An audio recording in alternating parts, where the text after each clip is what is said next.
So why should we apologise, like देखा जाए तो अपनी गलती को क्यों एक्सेप्ट करना चाहिए एंड देन अपनी गलती को क्यों मानना चाहिए। वैसे अगर हम बात करें तो 2 टाइप के पर्सन होते हैं, जिसमें से एक पर्सन ऐसा होता है कि अपनी गलती को ईजिली मान लेता है एंड देन वो एक्सेप्ट भी कर लेता है। लेकिन अगर हम सेकंड तरफ देखा जाए तो जो दूसरे पर्सन होते हैं वो अपनी गलती को ईजिली मानते भी नहीं है, क्योंकि वो थोड़े से ऑब्स्टिनेट टाइप के होते हैं, स्टबर्न होते हैं कि भाई हमने गलती करी होगी एंड देन हमारा बाद में नाम आएगा तो हमारी कहीं इमेज और रेपुटेशन में कोई फ़र्क ना पड़ जाए। सो बेसिकली इसमें रेपुटेशन और इमेज की बात नहीं होती है कि अगर मान लो कोई भी गलती आपने करी भी है तो आपको वहीं पे एक्सेप्ट करना चाहिए। लाइक वो पुअर हो, रिच हो, गोरा हो, काला हो, कैसा भी इंसान हो, तो अगर उसने गलती करी है तो वो अपनी गलती को एक्सेप्ट करे कि हाँ भाई मैंने ये गलती करी है एंड देन मैं अपनी गलती को एक्सेप्ट करता हूँ। लेकिन इस टाइप के जो पर्सन होते हैं, स्टबर्न वाले पर्सन होते हैं, वो इतनी आसानी से मानते ही नहीं है, क्योंकि वो ये सोचते हैं कि भाई मेरे ऊपर बात कैसे ना कैसे करके हट जाए और मेरे ऊपर तो कोई बात आनी नहीं चाहिए। लाइक गलती आपने करी है एंड देन आपके आसपास जो जितने लोग हैं वो भी जानते हैं कि भाई गलती आपने करी है, देन आप बाद में फिर भी नहीं मान रहे हो, तो लाइक ये बहुत बैड हैबिट होती है कि मैं अपने आप गलती को एक्सेप्ट नहीं कर रही हूँ। लेकिन देखा जाए तो हम अपनी गलती को कैसे एक्सप्रेस कर सकते हैं। So there are 2 main choice कि अपनी गलती को कैसे एक्सेप्ट कर सकते हैं। एक तो होता है हमारा रिटर्न अपोलाइज, कि हम अपनी रिटर्न अपोलाइज को कैसे एक्सेप्ट कर सकते हैं। बिकॉज कुछ लोग ऐसे होते हैं कि भाई वो फेस टू फेस सॉरी नहीं बोल सकते एंड देन अपनी गलती को एक्सेप्ट नहीं कर सकते। तो अगर मान लो एक अच्छे गुड राइटर एंड देन आप जानते हो कि अपनी फीलिंग्स को कैसे एक्सप्रेस करना है, लाइक गिल्टी फेस की तरह, सैड फेस की तरह, तो जो आपके अंदर इमोशंस है, गिल्ट फील हो रहा है, तो अगर आप जानते हो, लिखना जानते हो कि अपनी फीलिंग्स को कैसे एक्सप्रेस कर सकते हो, तो आप रिटर्न में उसको अपना एक लेटर लिख सकते हो एंड देन देख सकते हो कि भाई मैंने ये गलती करी थी एंड देन मैं आपसे माफ़ी मांगना चाहता हूँ। लेकिन आपको उस टाइम पे लिखना आना चाहिए कि भाई आप किस तरह से अपनी फीलिंग को एक्सप्रेस कर रहे हो। ये मतलब नहीं है कि भाई आपने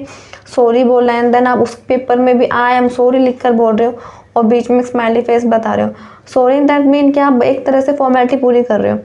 अगर आपको अच्छे से एक्सप्रेस करना अपनी फीलिंग कि हाँ भाई मुझसे ये गलती हुई है, तो आप एक तरह से अपनी पूरी की पूरी जो गिल्टी वर्ड्स हैं, लाइक जो भी आपके वर्ड्स आ रहे हैं मुंह में एंड देन जो भी आप थिंकिंग कर रहे हो कि भाई मेरे को कैसे माफ़ी मांगनी चाहिए, देन क्या क्या बोलना चाहिए, तो आप बिल्कुल अच्छे से एक्सप्रेस वे में लिख सकते हो कि भाई मेरे से ये गलती हुई है। एंड सेकंड चॉइस इज़ कि आप अपनी बातों को कैसे वर्बल अपोलाइज में कर सकते हो, क्योंकि काफ़ी सारे ऐसे लोग होते हैं कि वो अपनी गलतियों को ईजिली वहाँ पे एक्सेप्ट करते हैं and then face to face वो बोल सकते हैं, क्योंकि उनको कोई डर नहीं होता है एंड देन वो डरते भी नहीं है, क्योंकि फेस अगर मान लो गलती उसने की भी है तो सामने वाले पर्सन को तभी के तभी वहीं पे अपने आप के लिए सॉरी मांगेगा एंड देन अपने आप को अपोलाइज करने की कोशिश करेगा, क्योंकि वो जानता है कि इस तरह से मैं सेकंड वाले पर्सन के लिए अपनी फीलिंग्स को एक्सप्रेस कर सकता हूँ। लेकिन जब आप सॉरी बोलते हैं एंड देन अपनी गलती को एक्सेप्ट करते हो, तो बेसिकली आपके फेस पे एक जो आपका फेस होगा वो काफ़ी सैड होगा एंड देन जो आपकी आईज होगी वो भी नीचे होंगी एंड जो आपके वर्ड्स होंगे वो भी काफ़ी सारी ऐसे